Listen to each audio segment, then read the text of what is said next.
Yo yo yo, halo semuanya, selamat datang kembali di channel Randy Story. Di sini kita akan melanjutkan kembali perjalanan Kang Yosung sang Hero King. Sebelumnya, setelah Kang Yosung menyelesaikan sebuah tower, Kang Yosung tiba-tiba diberi sebuah tawaran untuk membuat kontrak dengan Monarch Desert.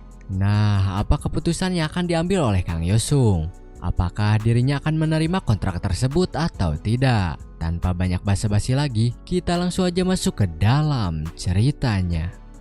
Di sini Kang Yosung bingung dengan apa yang sebenarnya sedang terjadi karena Monarch Desert tiba-tiba menawarinya sebuah kontrak.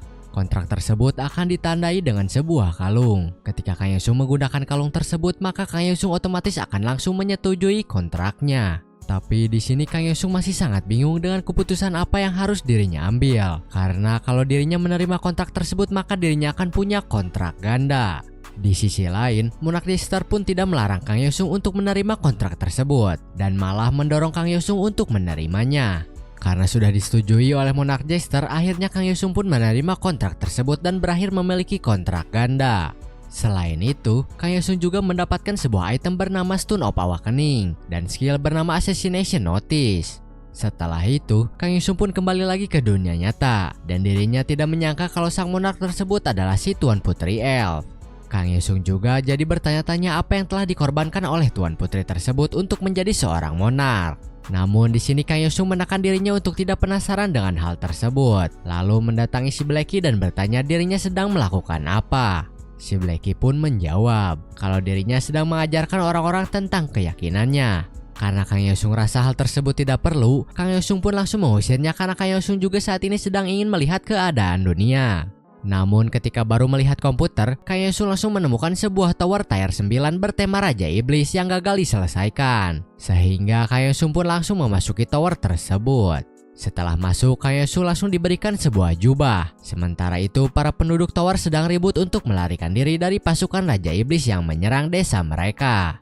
Melihat situasi yang seperti itu, Kang Yosung pun langsung menggunakan sebuah item bernama Abyss Gem yang dipakaikan kepada si Blackie. Karena item tersebut itu membuat stat si Blackie meningkat sebanyak 200 secara permanen.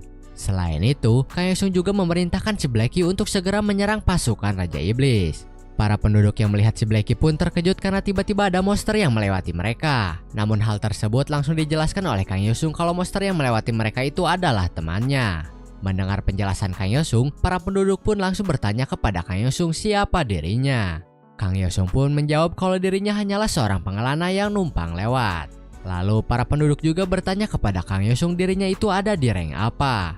Kang Yosung pun memberitahu para penduduk kalau rank dirinya itu adalah Platinum. Mendengar hal tersebut, para penduduk pun merasa sedikit senang. Tapi Kang Yosung tidak peduli dengan hal tersebut dan langsung pergi membantu si Blackie untuk melawan pasukan Raja Iblis. Dengan kekuatan yang dimiliki Kang Yosung dan si Blackie, pasukan Raja Iblis tersebut bukanlah lawan yang sulit. Jadi pasukan Raja Iblis tersebut bisa langsung dikalahkan dengan sangat cepat. Setelah itu, bala bantuan pun datang dan berterima kasih kepada Kang Yosung karena dirinya sudah mengalahkan semua pasukan Raja Iblis sebelum bala bantuan datang. Kemudian, kapten pasukan bala bantuan pun bertanya kepada Kang Yosung apa julukan yang dirinya miliki. Seharusnya orang yang memiliki kemampuan yang sangat hebat itu memiliki julukan yang terkenal di seluruh dunia.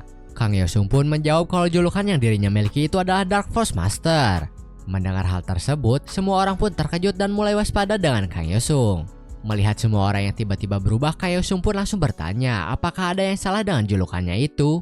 Mereka pun menjawab kalau di antara pengelana tidak ada yang memiliki julukan seperti itu. Oleh karena itu, mereka pun langsung memerintahkan Kang Yosung untuk mengungkapkan identitas asli dan tujuannya. Semua orang mengira kalau Kang Yosung itu adalah mata-mata Raja Iblis yang memiliki julukan Dark Hellfire Master.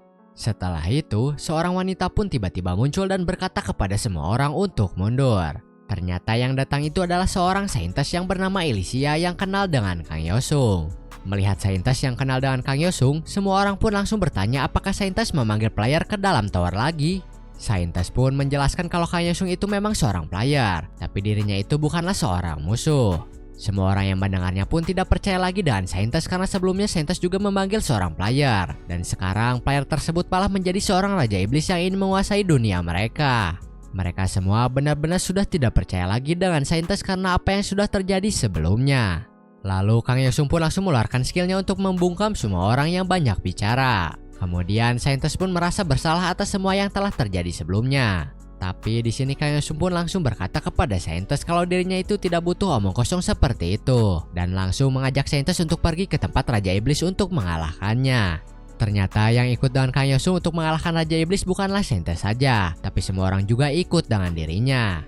Di sepanjang jalan, dirinya dihadapkan dengan 4 penjaga dari pasukan Raja Iblis dan berakhir mengalahkannya dengan sangat mudah. 2 minggu kemudian, Kang Yosung dan semua orang pun akhirnya sampai di dekat kastil Raja Iblis. Namun sebelum masuk, mereka pun memutuskan untuk beristirahat terlebih dahulu. Lalu Kang Yosung dan saintis pun duduk di depan api unggun. Di sini saintis meminta maaf kepada Kang Yosung karena dirinya tidak menyadari kalau semua player itu tidak seperti Kang Yosung. Jadi seharusnya dirinya menghentikan para player untuk masuk ke dalam tower. Saintis tidak mencegah hal tersebut karena hal tersebut itu adalah perintah dari Paus dan berpikir dirinya tidak memiliki pilihan lain. Mendengar hal tersebut, Kang Yosung pun bertanya kenapa saintis tiba-tiba mengakui hal tersebut. Saintis pun menjawab kalau hal tersebut itu karena ekspresi Kang Yosung yang semakin suram ketika mereka semakin dekat dengan kastil Raja Iblis. Lalu saintis pun berkata kembali kalau Kang Yosung boleh kecewa dengan dirinya karena Kang Yosung punya pilihan tidak seperti dirinya yang seorang pengecut.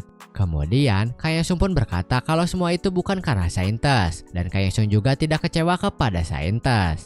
Selain itu, Kang Yosung justru memuji keberanian saintis untuk mengambil tanggung jawab urusan Raja Iblis.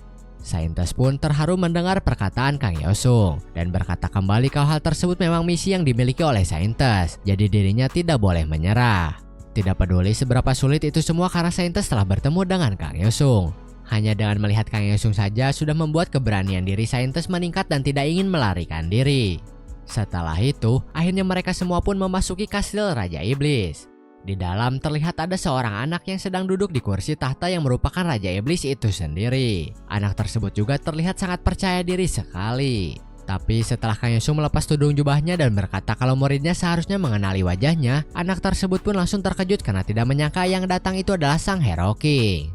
Lalu Kang Yosung pun meminta anak tersebut untuk memberitahukan alasan kenapa dirinya melakukan itu semua. Kang Yosung juga berkata seharusnya anak tersebut tidak membuat kontrak dengan Monarch Demon King.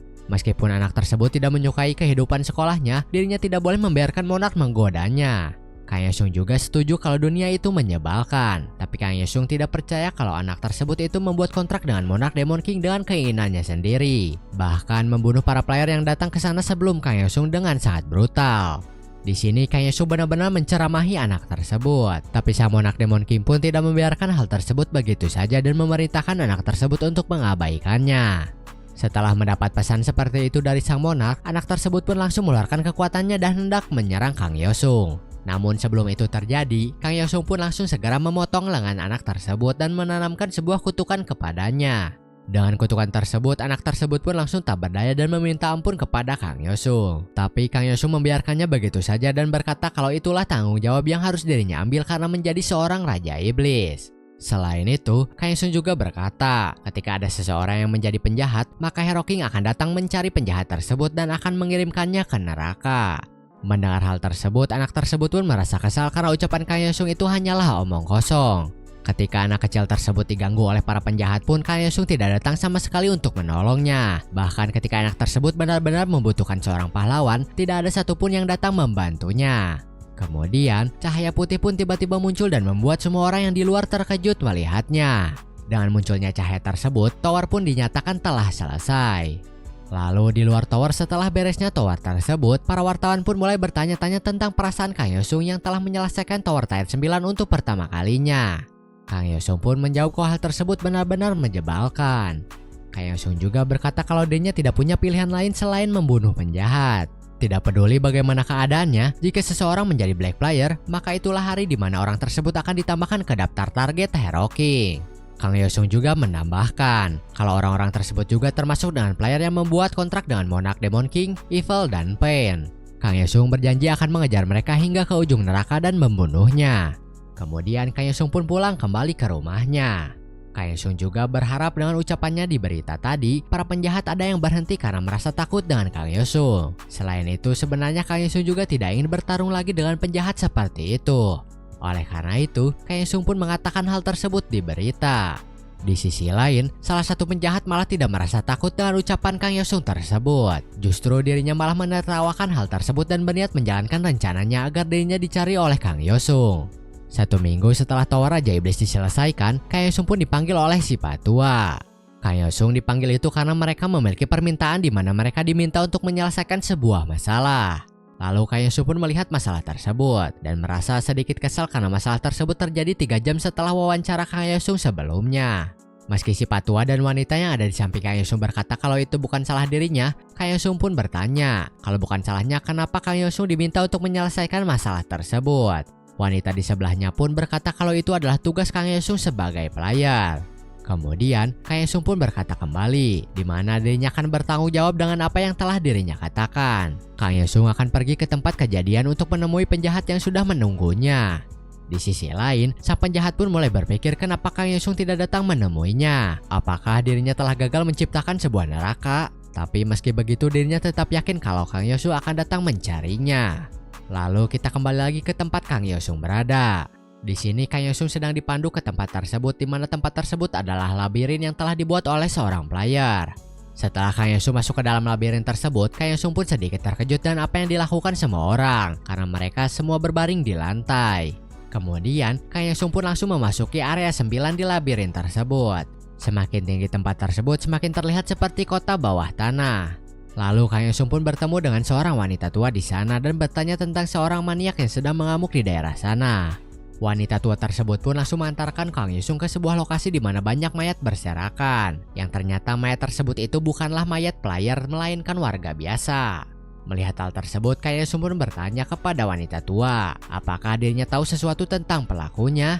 Wanita tua pun menjawab kalau orang tersebut adalah penguasa labirin tersebut. Wanita tersebut juga berkata sebenarnya orang tersebut bukanlah penguasa tempat tersebut. Tapi ketika dirinya muncul, dirinya itu sering mengurangi jumlah populasi yang ada. Oleh karena itu, wanita tersebut juga meminta tolong kepada Kang Yosung untuk membebaskan mereka dari amukan orang tersebut. Dan wanita tersebut juga akan memberikan seorang pemandu untuk Kang Yosung. Setelah itu, sang pemandu pun datang menemui Kang Yosung. Tanpa berlama-lama lagi, anak tersebut pun langsung mengarahkan Kang Yosung kepada tujuannya. Mereka melewati banyak tempat sampai melawan monster juga, tapi Kang Yosung bisa mengatasinya dengan sangat mudah. Selain itu, di perjalanan juga Kang Yosung bertanya kepada anak tersebut kenapa dirinya yang bukan seorang player malah masuk ke dalam labirin. Anak tersebut pun menjawab kalau dirinya melakukan semua itu karena orang-orang membayar uang yang banyak kepada dirinya. Kemudian, mereka pun melanjutkan kembali perjalanan dan kali ini Kang Yosung memberikan anak tersebut Blacky Shield supaya dirinya tidak diserang oleh monster. Di perjalanan selanjutnya ini, anak tersebut memberitahu Kang Yosung kalau adiknya itu sedang sakit parah dan dirinya ingin membawa adiknya itu ke tempat yang lebih baik. Oleh karena itu, demi keluar dari neraka, anak tersebut pun rela melakukan apapun yang dibutuhkan. Itulah makanya anak tersebut membutuhkan banyak uang, karena uang yang dihasilkannya saja hampir tidak cukup untuk pengobatan adiknya. Selain itu, anak tersebut juga bermimpi menjadi seorang player karena begitu dirinya menjadi player, anak tersebut merasa kalau kehidupannya akan menjadi lebih baik. Setelah itu, mereka pun akhirnya sampai di area 18 dan seharusnya orang yang dicari Kang Yosung ada di atas. Tanpa berlama-lama, Kang Yosung pun langsung naik ke atas.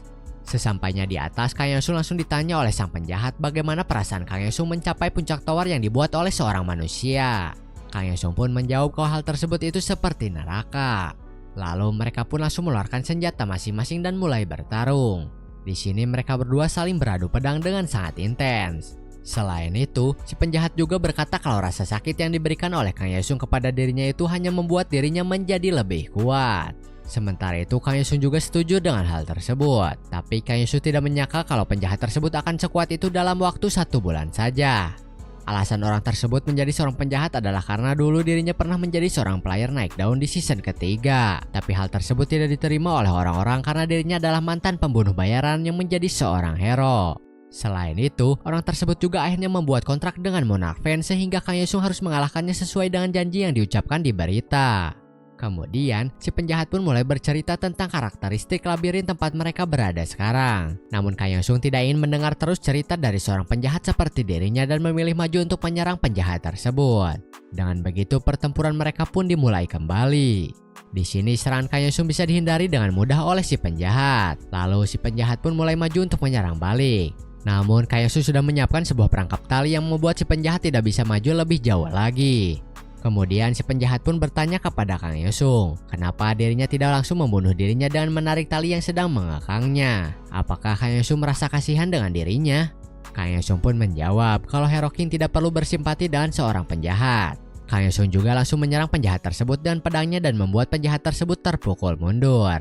Lalu si penjahat pun maju kembali menyerang Kang Yosung. Tapi serangan tersebut gagal dan berakhir tertusuk oleh Kang Yosung.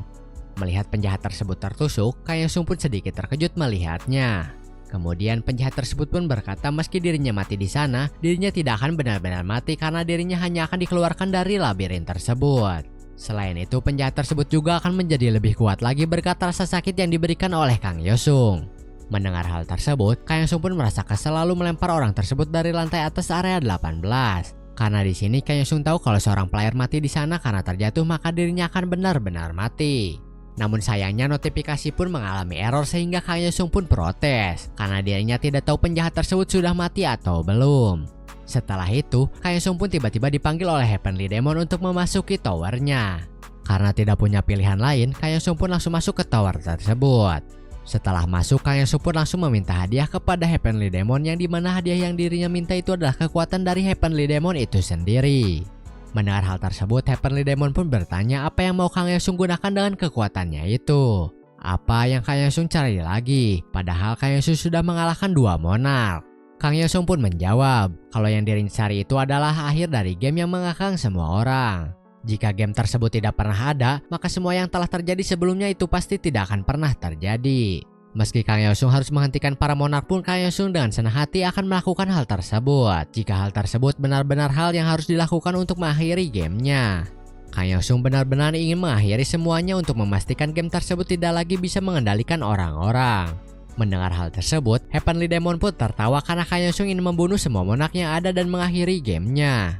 Bagi Heavenly Demon, hal tersebut tidak ada gunanya. Saat para monark mati, mereka akan pindah ke sebuah tempat bernama Council of Throne dan memilih monark baru untuk menggantikan mereka. Bahkan jika Kang Yosung membunuh 999 monark pun hal tersebut tidak akan berubah. Oleh karena itu, tidak ada yang bisa dilakukan oleh Kang Yosung untuk mengakhiri gamenya. Kemudian Kang Yosung pun bertanya kalau begitu bagaimana kalau dirinya membunuh High Monarch? Apakah gamenya akan berakhir? Kang Yosung juga bertanya apakah High Monarch jugalah yang membuat game tersebut? Heavenly Demon pun menjawab kalau Kang Yosung ingin mengetahui kebenaran tentang semuanya maka Kang Yosung harus mendapatkan lebih banyak kekuatan. Lalu Heavenly Demon pun langsung mengeluarkan pedangnya dan memerintahkan Kang Yosung untuk siap bertarung melawannya. Karena itulah ujian yang harus dijalani oleh Kang Yosung untuk mendapatkan hadiah dari Heavenly Demon yang tidak lain adalah pedangnya. Setelah Kang Yosung siap bertarung, Heavenly Demon pun langsung maju untuk menyerang Kang Yosung dengan sebuah ranting kayu. Melihat serangan tersebut, Kang Yosung pun sedikit terkejut karena tidak mengira yang dipakai Heavenly Demon itu hanyalah ranting kayu. Padahal dirinya tadi melihat yang dipegangnya itu adalah sebuah pedang. Selain itu, Kang Yosung juga tidak percaya kalau ranting kayu tersebut bisa menandingi sebuah pedang sungguhan. Lalu Kang Yosung pun sadar kalau pedang itu bukanlah sebuah faktor penentu, karena sudut pandang penggunaan senjata itu tergantung penggunanya. Jika sang pengguna menganggap ranting kayu adalah senjata, maka ranting kayu tersebut benar-benar akan seperti senjata. Heavenly Demon pun berkata kalau hal tersebut itu benar. Pedang apapun yang dipakai oleh dirinya akan menjadi sebuah pedang yang biasa dirinya gunakan. Lalu Kang Yosung pun maju untuk menyerang dan mencoba penerapan yang dilakukan oleh Heavenly Demon sebelumnya. Kemudian tiba-tiba kekuatan yang dimiliki oleh Heavenly Demon keluar dengan sendirinya pada serangan Kang Yosung. Melihat Kang Yosung yang berhasil menguasai hal tersebut, Heavenly Demon pun berkata kalau itu adalah kekuatan yang telah Kang Yosung peroleh dari jalan yang telah Kang Yosung lewati. Saat ini apapun pedang yang digunakan oleh Kang Yosung akan menjadi pedang yang sama dengan yang Heavenly Demon gunakan. Dengan berhasilnya Kang Yosung menguasai hal tersebut, tower tersebut pun berhasil diselesaikan dan langsung kembali ke labirin lagi. Datang-datang Kang Yosung langsung ditanya oleh anak yang menunggunya. Anak tersebut bertanya Kang Yosung pergi kemana tiba-tiba menghilang begitu saja. Kang Yosung pun meminta maaf soal hal tersebut dan memberikan uang kepada anak tersebut sebagai biaya menunggu dirinya. Lalu Kang Yosung pun bertanya bagaimana anak tersebut bisa berakhir di labirin. Anak tersebut pun menjawab kalau tempat tinggal dirinya yang dulu telah digusur. Lalu anak tersebut pun berniat pergi ke tempat lain tapi menurutnya pergi ke labirin lebih baik. Makanya dirinya sekarang ada di labirin. Kang Yosung pun bertanya lagi, kenapa anak tersebut berkata labirin lebih baik? Anak tersebut pun menjawab kalau dirinya mendapatkan bayaran yang lumayan ketika berada di labirin daripada tempat lain. Apalagi labirin sebentar lagi akan hilang, jadi anak tersebut berniat mencari uang sebanyak-banyaknya sebelum hal tersebut terjadi. Kemudian, Kang pun mengeluarkan sebuah potion yang bisa menghilangkan semua efek negatif yang menggunakannya. Ternyata Kang mengeluarkan potion tersebut karena dirinya ingin memberikan potion tersebut kepada anak tersebut untuk diberikan kepada adiknya yang sedang sakit. Setelah itu, mereka berdua pun turun ke area 5 dan di sini Kang harus pergi sendiri untuk keluar dari labirin karena anak tersebut tinggal di area 5. Lalu Kang pun menanyakan nama anak tersebut sebelum pergi. Anak tersebut pun memberitahu Kang kalau namanya itu adalah Chelsea. Setelah itu, Kang pun pergi sendirian. Sementara itu, anak tersebut pun pergi ke tempat tinggalnya dan menceritakan kisah tentang Kang sebelumnya kepada adiknya. Anak tersebut juga langsung memberikan potion pemberian Kang kepada adiknya itu. Setelah digunakan, mereka berdua pun menangis karena merasa senang adiknya itu tidak perlu berobat lagi. Lalu kita kembali lagi ke tempat Kang berada. Setelah keluar dari labirin, Kang ditanya apa yang telah dirinya lakukan terhadap penjahatnya. Apakah penjahat tersebut mati di dalam labirin? Kang pun menjawab kalau dirinya tidak tahu, karena notifikasi sistem mengganggunya, jadi Kang tidak yakin apa yang telah terjadi. Kang juga berkata kalau dirinya sudah melakukan sebisanya, jadi kalau ada masalah lain bisa hubungi Kang lagi. Lalu Kang pun meminta orang yang sedang bersamanya untuk membuka portal menuju rumahnya. Setelah di rumah, Kang pun langsung membuka status windownya. Kemudian si Patua pun tiba-tiba datang dan bertanya kepada Kang apa yang sedang dirinya lakukan di atap. Kang pun menjawab kalau dirinya hanya sedang menjernihkan pikirannya saja. Setelah itu, Kang pun masuk ke dalam rumah dan bersantai di kursi. Lalu si Patua pun datang dan meminta Kang untuk mengeluarkan item yang dirinya dapatkan. Karena banyak item yang sudah tidak dibutuhkan oleh Kang pun meminta si Patua untuk menjual item-item tersebut melalui asosiasi. Mendengar hal tersebut, si Patua pun tidak menyangka Kang berniat menjualnya di sana, karena si Patua rasa Kang membenci hal tersebut. Kang pun berkata, meskipun dirinya menjual di tempat lain, ujung-ujungnya akan mencapai publik, jadi mau dijual dimanapun sama saja. Menjual item adalah salah satu keuntungan yang didapat dari munculnya tower. Ada banyak hero juga yang menghasilkan uang dengan menjual item ke publik. Bahkan Grabkeeper juga melakukan hal tersebut, padahal dulunya dia itu adalah seorang top player.